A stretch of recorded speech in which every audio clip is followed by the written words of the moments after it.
Buenos días, queridos estudiantes. Como es de conocimiento de ustedes, hoy tendremos dos grupos de exposición. Pero antes vamos a tratar el tema, el presupuesto general del Estado. El presupuesto general del Estado es la estimación de los recursos financieros del Ecuador. Aquí encontramos los ingresos y los egresos. En los ingresos, toda la venta de petróleo, todo lo recaudado en los diferentes impuestos, entre otros. En los egresos, los gastos de salud, vivienda, educación, electricidad, transporte, seguridad, etc. En el artículo 77 del Código Orgánico de Planificación y Finanzas Públicas nos habla sobre el presupuesto general del Estado y nos indica que no forma parte de los ingresos y egresos de la banca pública, de los gobiernos autónomos descentralizados, de las empresas públicas ni la seguridad social. En el artículo 78 de este mismo código nos habla sobre la clasificación de los ingresos, que son permanentes y no permanentes. En los permanentes son los que reciben las entidades, instituciones y organismos públicos de forma continua, que son previsibles. En los no permanentes están que son de forma temporal, se dan en una situación específica, excepcional o extraordinaria. En el artículo 79 encontramos la clasificación de los egresos, que son permanentes y no permanentes. En los permanentes se realiza de forma operativa y merecen una constante continuidad. En los no permanentes son de forma temporal en una situación excepcional, específica o extraordinaria. Para un correcto uso de los ingresos que financiarán los gastos a través del presupuesto general del Estado, el gobierno establece prioridades para atender los problemas estructurales de pobreza y desigualdad social. Por ello, las instituciones públicas planificarán y priorizarán sus necesidades para prestar bienes y servicios a la población, siempre para alcanzar los objetivos del Plan Nacional de Buen Vivir. El presupuesto general del Estado se distribuye para las 5 funciones que tiene el Ecuador, como lo es la función ejecutiva, legislativa, función judicial y justicia indígena, transparencia y control social y electoral. Cabe recalcar que la mayor parte del presupuesto está en la función ejecutiva, donde se encuentra la presidencia, vicepresidencia, los ministros e instituciones adscritas. Y bueno, queridos estudiantes, ustedes se preguntarán, ¿quién planifica este presupuesto? Déjenme decirles que en el Ecuador hay un responsable, que es la Secretaría Técnica Planifica Ecuador, que se rige bajo el artículo 280 de la Constitución del Ecuador, que nos indica lo siguiente. Continuando con el tema del presupuesto general del Estado, queridos estudiantes, es muy importante conocer el ciclo presupuestario. El presupuesto general del Estado es un instrumento dinámico, por ello tiene fases o etapas. ¿Qué quiere decir esto? Que cumple un ciclo y que determinamos como un ciclo, el inicio y final de diversas actividades. El ciclo presupuestario es el siguiente. Como primer punto tenemos la programación. Segundo, la formulación. Como tercero, la aprobación. Como cuarto, la ejecución. Como quinto, tenemos el seguimiento y evaluación. Y como sexto, la clausura y liquidación. A continuación, veremos cada una de las etapas del presupuesto general del Estado. La programación es la primera fase del ciclo presupuestario, en la que sobre la base de los planes de desarrollo y las políticas gubernamentales, sectoriales e institucionales se definen las propuestas de gestión a corto plazo, que se expresan en actividades y proyectos, con el fin de cumplir los objetivos de la planificación. La formulación, la Subsecretaría de Presupuestos recogerá los requerimientos de las instituciones comprendidas en el Presupuesto General del Estado, con la finalidad de garantizar el cumplimiento de la planificación.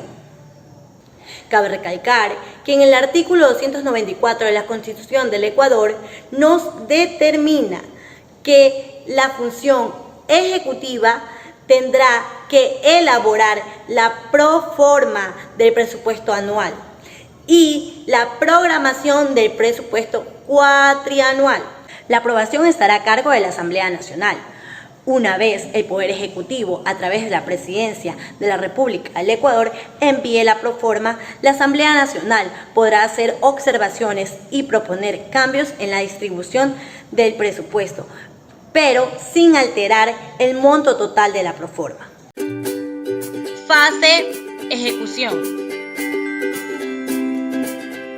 Las entidades del sector público ponen en práctica lo establecido en su presupuesto, utilizan los recursos aprobados y cumplen con todas las acciones para las que fue asignado. La ejecución presupuestaria, de acuerdo al manejo del presupuesto, adopta las siguientes denominaciones. Presupuesto inicial es el monto con el que comienza el manejo financiero de una entidad y constituye el valor aprobado por la Asamblea Nacional. Presupuesto codificado es el presupuesto inicial más las reformas realizadas a una fecha de corte durante la ejecución, resultado de una serie de modificaciones, como el aumento de ingresos, los gastos adicionales. Presupuesto comprometido son los recursos comprometidos por el Estado a través de convenios y otros documentos legales, de tal forma que son exigibles a corto y mediano plazo. El presupuesto devengado es el monto de las obras, bienes o servicios tramitados por cada entidad, cuyo valor es una obligación de pago por la prestación efectiva.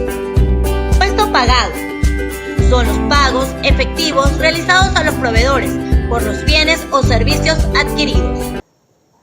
Una vez observado el video, creo que ha quedado claro la fase de la ejecución y continuaremos con la evaluación y seguimiento, que es la medición de los resultados físicos y financieros obtenidos y el efecto que ha producido, y esta es realizada por el Ministerio de Finanzas. La clausura y liquidación. La clausura es el cierre automático de la ejecución presupuestaria el 31 de diciembre de cada año. A partir de esta fecha no se puede adquirir ninguna obligación o compromiso que afecte este presupuesto. Los pagos o valores pendientes se tomarán en cuenta en el nuevo periodo fiscal. Luego de la clausura, se procederá a hacer el informe de la ejecución presupuestaria, conocido como liquidación. Este será aprobado por acuerdo ministerial hasta el 31 de marzo del siguiente año. El mismo. Hoy les hablaré sobre las clasificaciones presupuestarias.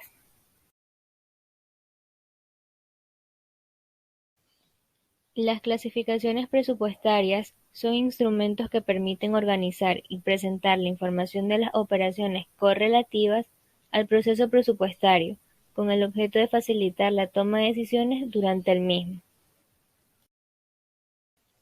Para tal propósito se consideran las siguientes: clasificación sectorial, clasificación por sector de gasto, clasificación programática y clasificación geográfica.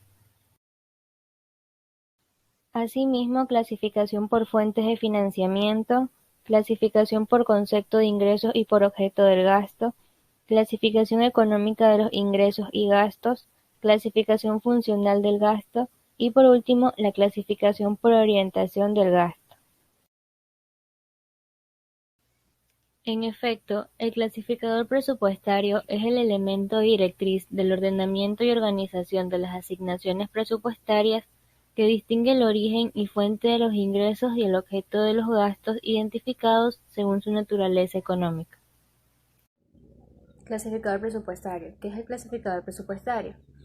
Es el elemento directriz del ordenamiento y organización de las asignaciones presupuestarias que distinguen el origen y fuentes de los ingresos y el objeto de los gastos identificados según su naturaleza económica.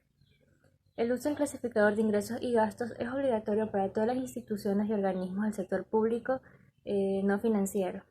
Su modificación o actualización corresponde al Ministerio de Economía y Finanzas, y su finalidad es fortalecer la transparencia de la utilización de los recursos del Estado ecuatoriano. El clasificador presupuestario de ingresos y gastos del sector público por su naturaleza está compuesto por ingresos corrientes, ingresos de capital, ingresos de financiamiento, gastos corrientes, gastos de producción, gastos de inversión, gastos de capital y aplicación del financiamiento. Ingresos corrientes. provienen del poder impositivo ejercido por el Estado, de las ventas de bienes y servicios, de la renta del patrimonio y de ingresos sin contraprestaciones. Están conformados por impuestos, fondos de la seguridad social, tasas y contribuciones, ventas de bienes y servicios, rentas e inversiones, multas tributarias y no tributarias, transferencias, donaciones y otros ingresos. Ingresos del capital. Los ingresos del capital provienen de la venta de bienes de larga duración, ventas intangibles, recursos públicos de origen petrolero, de la recuperación de inversiones y de la recepción de fondos como transferencias o donaciones, las cuales están destinadas a financiar gastos de capital e inversión.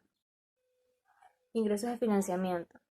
Constituyen a fuentes adicionales de fondos obtenidos por el Estado, a través de la captación del ahorro interno o externo para financiar prioritariamente proyectos de inversión.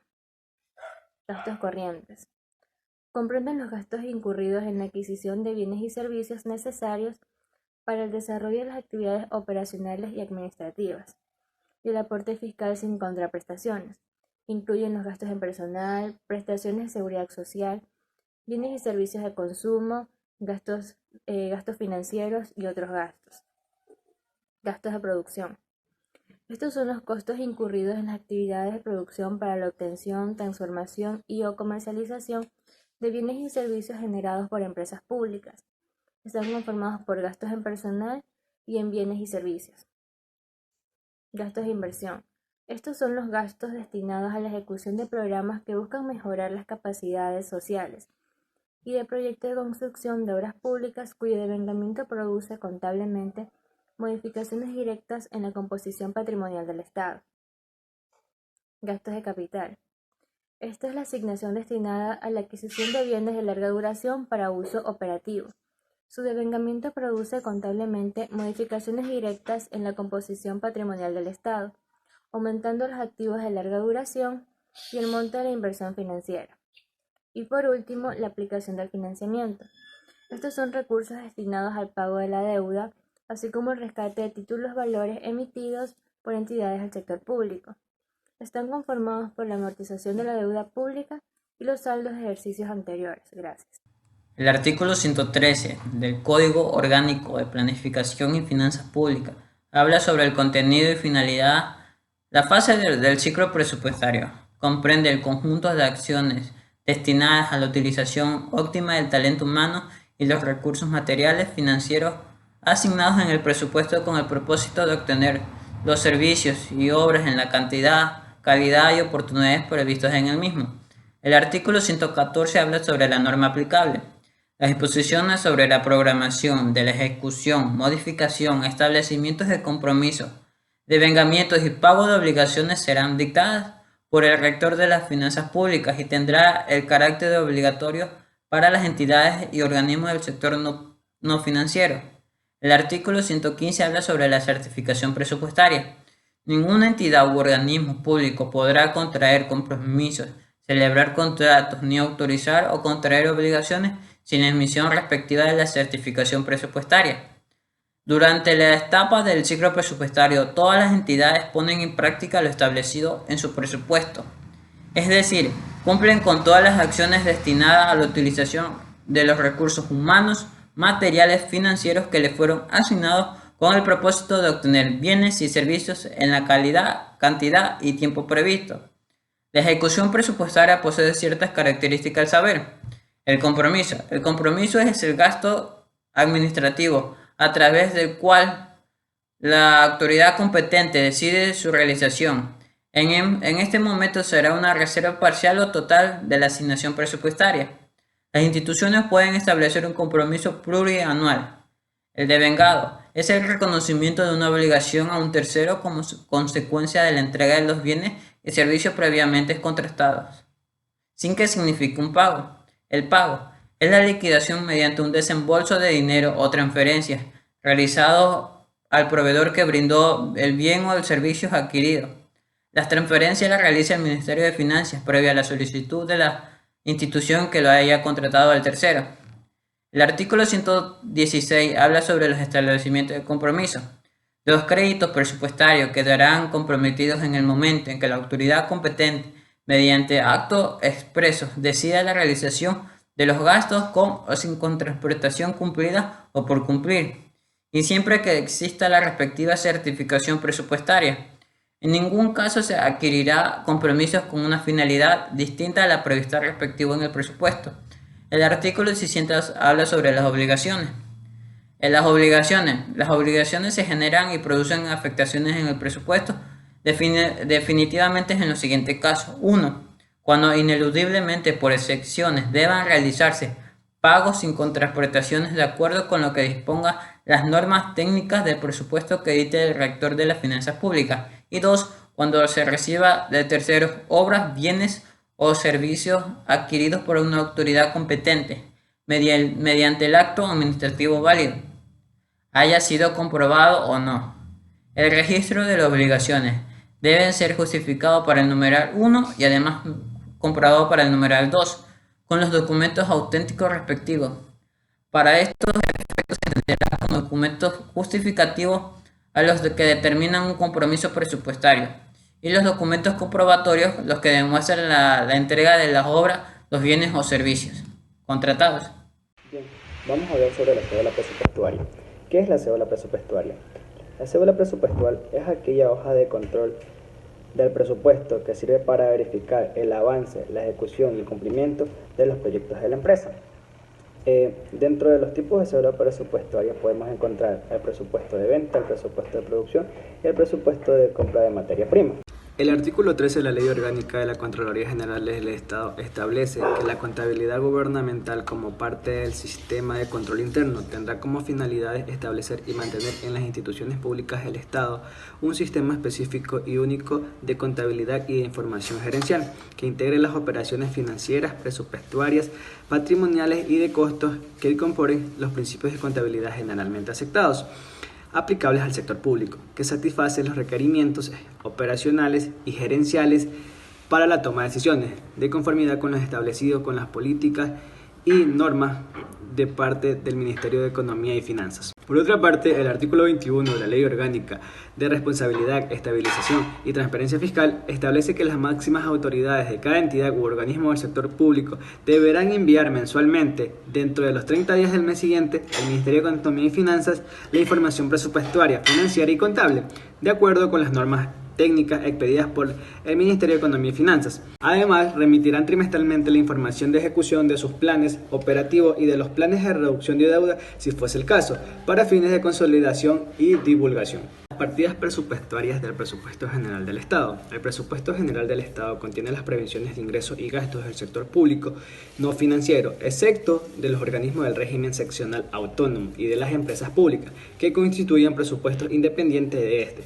Consecuentemente, dentro del Presupuesto General del Estado constan las previsiones de ingresos y gastos de los segmentos correspondientes al Gobierno central, entidades descentralizadas y autónomas y entidades de seguridad social, y el presupuesto del Gobierno central, el mismo que contiene los presupuestos individualizados de ingresos y gastos de las instituciones públicas que conforman las funciones legislativa, ejecutiva y judicial. Las partidas presupuestarias del Presupuesto General del Estado están constituidas por una parte fija y una variable. La parte fija comprende los tres primeros campos constituidos por 8 dígitos, tanto de los ingresos como de los gastos.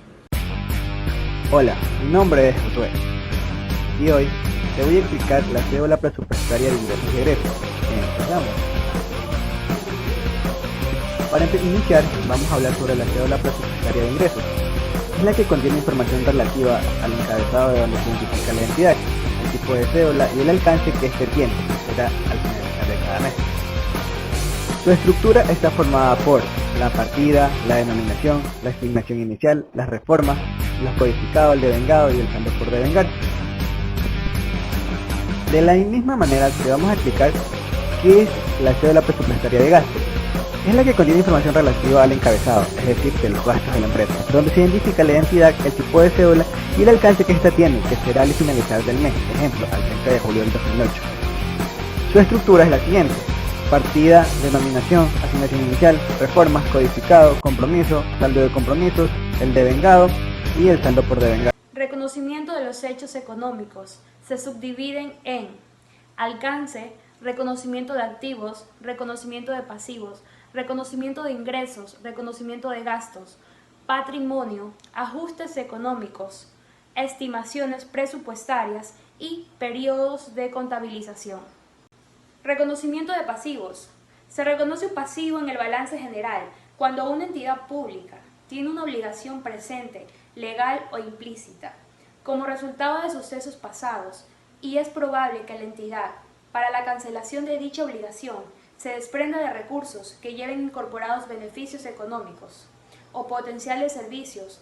Además, la cuantía del desembolso a realizar puede hacerse como estimación fiable de importe de la obligación o cuantía del desembolso a realizar.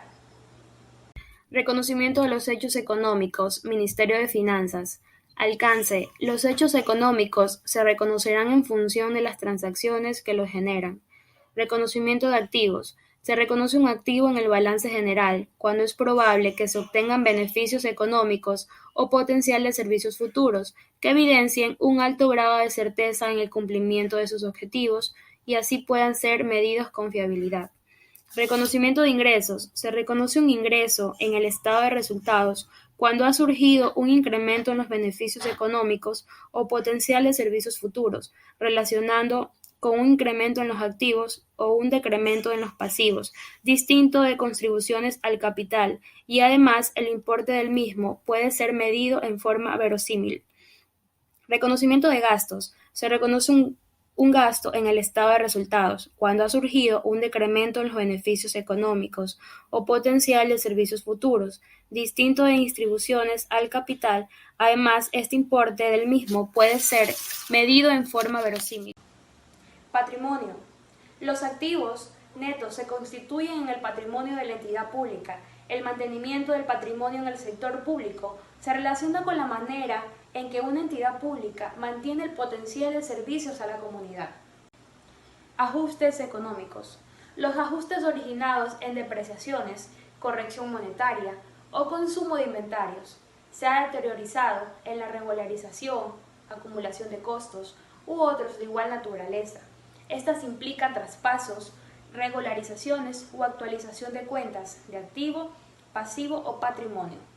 Estas directamente se registran en las cuentas que corresponden en los ajustes y no tendrán afectación presupuestaria ni se efectuarán en cuentas de activo operacionales ni de deudas flotantes. Estimaciones presupuestarias. En la contabilidad no se registrarán las estimaciones incorporadas en el presupuesto. Sin embargo, el sistema contable contendrá mecanismos de asociaciones que permitan la conformación, la confrontación de las estimaciones presupuestarias con los movimientos de su ejecución, que se producen en la instancia del desembarcado. Periodos de contabilización.